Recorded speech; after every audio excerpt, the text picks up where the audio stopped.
Cricket বোর্ডে নামে মাত্র নির্বাচন, 2/3 বেশি সরকার দলীয় নেতা, ছেলে, ভাই, আত্মীয়। দেশের ফুটবলে শুরু হলো টমাস ডুলি অধ্যায়। সহকারী হয়ে এসেছেন মার্কো বোনোফিলিও।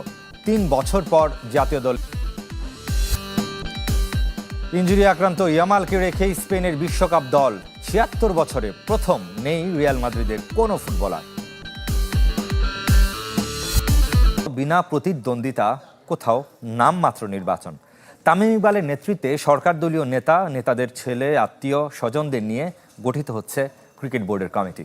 অতীতের সব রেকর্ড ভেঙে সরাসরি রাজনীতির সাথে জড়িতদের সংখ্যা 2/3 বেশি। এবার ক্রিকেটারও নেই আগের মতো। 7 জুন শুধুই নির্বাচনের আনুষ্ঠানিকতা হবে।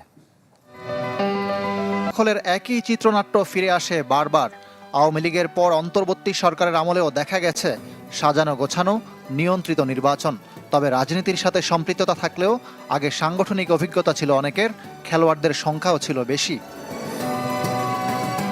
সব ছাড়িয়ে এবার রাজনীতির স্বজনপ্রীতি পৌঁছে গেছে অন্য মাত্রায়। ক্রিকেট বোর্ড পরিচালক হতে দলীয় আর পারিবারিক পরিচয় হয়েছে মুখ্য। পরিচালনা পর্ষদে ক্যাটাগরি 1 বা জেলা বিভাগ থেকে আসেন 10 পরিচালক। এর মধ্যে 7 জন বিনা প্রতিদ্বন্দ্বিতা নির্বাচিত হচ্ছেন। ঢাকা বিভাগে বিমান ও পর্যটন প্রতিমন্ত্রী রশিদুজ্জামান মিল্লাতের ছেলে সাইদ বিন জামান আর জামালপুর 5 আসনের সরকার দলীয় সংসদ সদস্য ওয়ারেস আলীর ভাই আব্দুল্লাহ আল ফুয়াদ। চট্টগ্রাম থেকে বিনা ভোটে পরিচালক হচ্ছেন সাবেক অধিনায়ক মিনহাজুল আবিদিন নান্নু। বিভাগটির আরেক পদ শহীদুদ্দিন চৌধুরী অ্যানির পরিবারের সদস্য ও বিএনপি নেতা মঈনুদ্দিন চৌধুরীর। সিলেট থেকে জেলা বিএনপির সভাপতি ও সিটি প্রশাসক আব্দুল কাইয়ুম চৌধুরী, রাজশাহী বিভাগে স্থানীয় সরকার প্রতিমন্ত্রী মীর শাহে আলমের ছেলে মীর শাকরুল আলম, রংপুর থেকে মির্জা ফখরুল ইসলাম আলমগীরের ভাই মির্জা ফয়সাল আমিনেরও কোনো প্রতিদ্বন্দ্বী নেই। ক্যাটাগরি 1-এ নির্বাচন হবে খুলনার 2 ও বরিশালের 1 পরিচালক পদে। খুলনার 3 প্রার্থী মহানগর বিএনপির সাধারণ সম্পাদক শফিকুল আলম, প্রতিমন্ত্রী অনিন্দ ইসলাম অমিতের ভাই শান্তনু ইসলাম ও আরেক নেতা আব্দুস সালাম। বরিশাল থেকে লড়ছেন ভোলা জেলা স্বেচ্ছাসেবক দলের সদস্য সচিব মুনতাসির আলম চৌধুরী। প্রতিদ্বন্দ্বী মিজানুর রহমান আওয়ামী লীগ থেকে সিটি নির্বাচনে প্রার্থী হতে চেয়েছিলেন, তিনি আবার তামিম ইকবাল ঘনিষ্ঠ। ক্লাব ক্যাটাগরি থেকে 12 পরিচালক পদের প্রার্থী 16 জন। কোন 12 জন পরিচালক নির্বাচিত হবেন বুঝতে গবেষক হতে হবে না, সব হচ্ছে সাজানো ছকে। হতে পারবেন না জেনে সরে দাঁড়িয়েছেন লেজেন্ডস অফ রূপগঞ্জের লুৎফুর রহমান বাদল।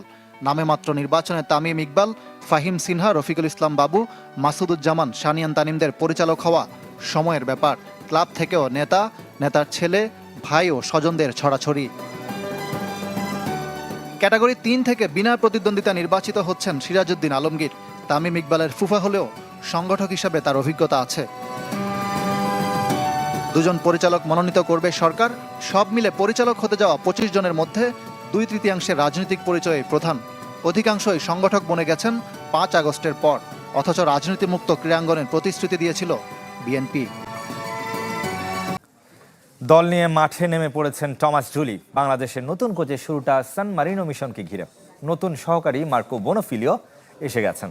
30 ফুটবলারের 16 জনকে পেয়েছেন প্রথম দিন। 3 বছর পর ফিরছেন আনিসুর রহমান জিকো।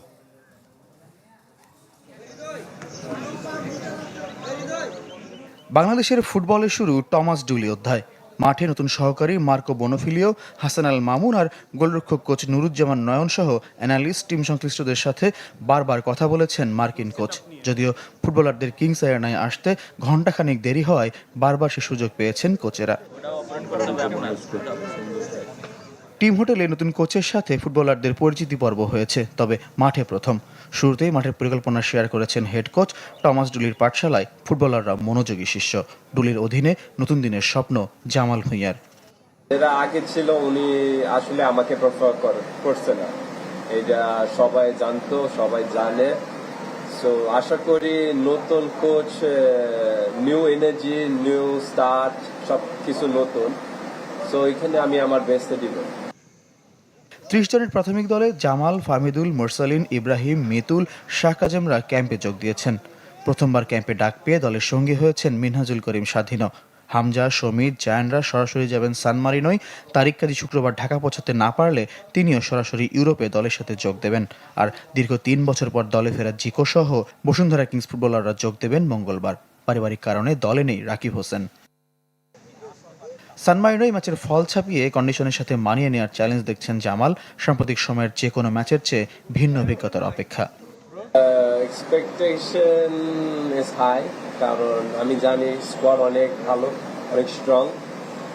আর এটা তো ফার্স্ট টাইম আমরা ইউরোপে খেলবে, সো ফিলিং একটু আলাদা হবে, কারণ ওয়েদার আর ক্লাইমেট ডিফারেন্ট। হামজা, সমিত, জায়ান,